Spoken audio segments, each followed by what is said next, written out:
Hoje nós vamos falar de uma doença que costuma pegar as pessoas de surpresa. Quem não tem uma história de algum amigo ou vizinho que de repente foi internado por uma dor que ele teve na barriga e foi operado? E aí veio o diagnóstico, apendicite aguda. E muitas pessoas têm muito medo disso. Tanto é que qualquer dor que eles têm nessa região, eles acreditam que possam ser apendicite e ficam preocupados com isso. Mas será que toda dor que ocorre nessa região é apendicite? Fica comigo que é isso que eu vou te explicar nesse vídeo. Sou o Dr. Márcio Fernandes, cirurgião geral e cirurgião de cabeça e pescoço. E esse canal é destinado ao mundo da cirurgia, tanto cirurgia geral quanto cirurgia de cabeça e pescoço. Pelo fato de ser uma doença que predominantemente o tratamento vai ser cirúrgico, gera um pouco de anseio e medo nas pessoas. Afinal, toda pessoa que tem aquela dor aqui na região da virilha sempre tem medo de ser apendicite aguda. Mas será que toda dor que dá nessa região é realmente um apendicite? E o primeiro passo para a gente entender o que é a apendicite aguda, que é um processo inflamatório do apêndice, nós temos que saber o que é o apêndice. E para eu explicar para vocês o que é o apêndice, eu vou explicar como é a divisão do nosso intestino. De forma bem prática, o nosso intestino ele é dividido de duas formas. Um intestino mais fino, que nós chamamos de delgado, que é esse que aparece em destaque, e o intestino grosso, que de forma resumida é onde é processada as fezes. Logo no início do intestino grosso, onde vocês podem ver, existe um prolongamento, como se fosse um rabinho. É esse rabinho, é esse prolongamento que é o apêndice. E ele sempre está localizado nessa região, tem tamanhos variados, uma pessoa pode ter um apêndice muito maior do que outras, isso varia de tamanho de 5 até 20 centímetros de tamanho, e ele não tem nenhuma função vital para o nosso corpo. Parece que a função dele é só inflamar mesmo. E aqui, uma pequena parada para dizer que se esse conteúdo estiver sendo útil para você, considere a possibilidade de se inscrever no nosso canal, viu? É nesse botãozinho daqui. Uma paradinha, vamos voltar ao assunto. Quando nós entendemos o que é o apêndice, para ocorrer um processo inflamatório do apêndice, é necessário que haja uma obstrução no interior do apêndice. Você imagine da seguinte forma. O apêndice, assim como o nosso intestino, ele tem um movimento que a gente chama de movimento peristáltico, que são ondas, que são movimentos. Quando algum objeto, seja ele umas fezes mais endurecidas ou um corpo estranho, entra na luz do apêndice, no interior do apêndice, e gera um processo obstrutivo, ou seja, obstrui a saída do apêndice, como dentro do apêndice é um prolongamento do intestino, lá dentro tem bactéria. E essas bactérias começam a produzir tanto secreção quanto gás.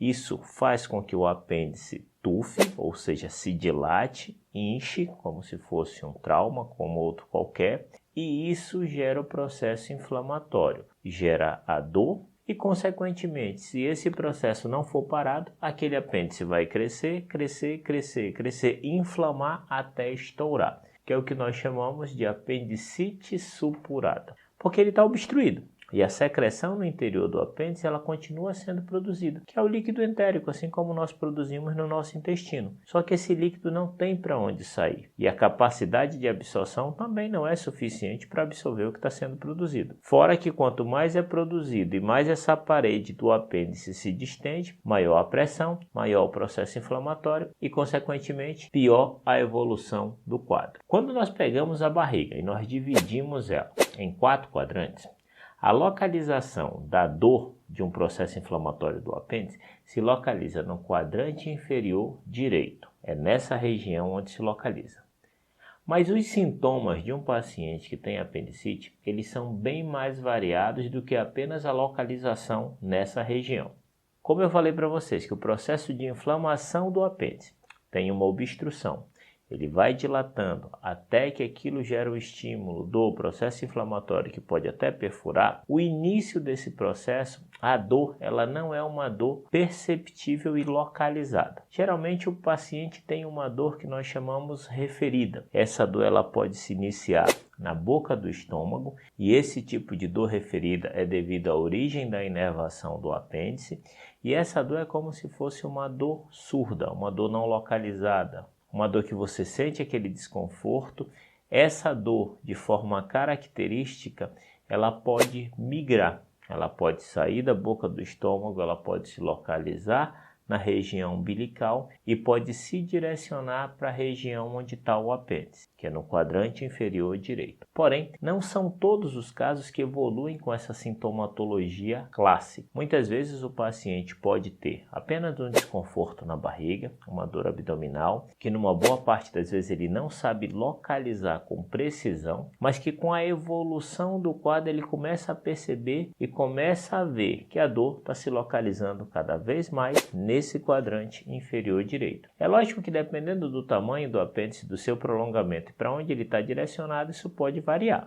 Além da dor na barriga, que é o sintoma número 1 para quem tem uma apendicite aguda, esse paciente comumente também pode evoluir com febre, já que nós estamos falando de um processo infeccioso, e ele também pode evoluir com náuseas e vômitos.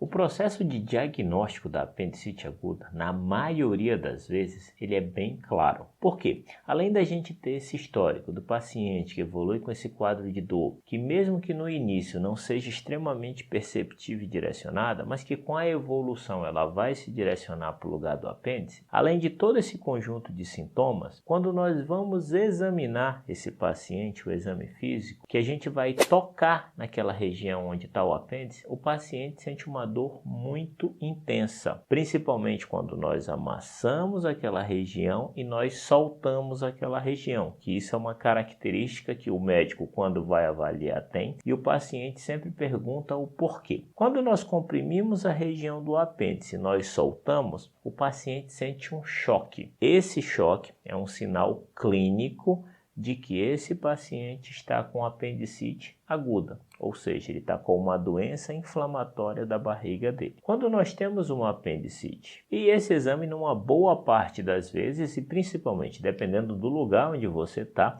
já é suficiente para indicar uma cirurgia. É lógico que existem outros lugares que têm mais estrutura, que esse paciente vai ser submetido a exames mais elaborados. E aqui nós estamos falando predominantemente de exames de imagem, como uma tomografia computadorizada, como uma ressonância magnética, que o objetivo é avaliar a espessura do apêndice. Se a gente tinha falado que a apendicite é quando obstrui, ele começa a ficar grande, ele começa a tufar, é claro que nesses exames de imagem o que a gente vai observar é um apêndice com um diâmetro maior do que o normal. Quando essa medida é ultrapassada, nós consideramos que esse apêndice está evoluindo com um processo inflamatório. Além da tomografia e da ressonância, quando essas não estão disponíveis, um bom ultrassom também resolve esse problema nesse processo de diagnóstico. E aí nós tomamos a conduta para fazer o tratamento da apendicite aguda. E quando nós falamos do tratamento da apendicite aguda, pessoal, nós estamos falando que quase que invariavelmente o tratamento é através de cirurgia, ou seja, tratamento cirúrgico. E esse tratamento cirúrgico envolve a remoção do apêndice, bem na sua base. É realizado uma ligadura nesse local, uma sutura, e o apêndice é retirado. Esse procedimento nós damos o nome de apendicectomia. E esse procedimento ele pode ser realizado por duas formas. Tanto pela técnica aberta, que é aquela famosa cicatriz aqui na região inferior direita, aquela cicatriz angular, e também é realizado através da cirurgia videolaparoscópica, ou seja, apendicectomia videolaparoscópica. Quando nós falamos da cirurgia aberta, como mostra essa imagem de forma bem simples, envolve uma incisão nessa região, ou seja, abertura dos planos musculares até acessar o apêndice e você remover o apêndice por completo. Em raras exceções, esse processo inflamatório e infeccioso está tão intenso que é necessário um procedimento a mais. Quando esse apêndice ele estoura, aquela secreção que tinha dentro do apêndice, ela contamina a barriga do paciente e aí é necessário limpeza, lavagem, para que esse processo infeccioso não se estenda, não se prolongue e assim o antibiótico consiga fazer um efeito melhor. Quando nós falamos da cirurgia videolaparoscópica, sem dúvida é o tipo de cirurgia que mais beneficia o paciente. E nós estamos falando principalmente do ponto da recuperação do paciente, já que a incisão vai ser muito menor, o trauma cirúrgico vai ser muito menor, a eficiência do tratamento é exatamente igual, porém com menos índice de complicação, com uma recuperação muito melhor, com a alta do paciente em um estágio mais precoce, e com uma redução bem grande de possíveis complicações pós-operatórias. Esse paciente no dia seguinte já começa a evoluir com a sua dieta, primeiro com uma alimentação um pouco mais pastosa e aí ele vai progredindo nessa dieta, tornando ela mais sólida, até que suas fezes fiquem normais e ele volte à sua vida normal. Pessoal, espero que tenham gostado. Esse conteúdo é feito com muito carinho e com o objetivo de ajudar. Só lembrando, se esse conteúdo foi útil para você, considere a possibilidade de se inscrever em nosso canal. E não esqueça de acompanhar os outros vídeos que nós temos em nosso canal. Um abraço pessoal e até a próxima.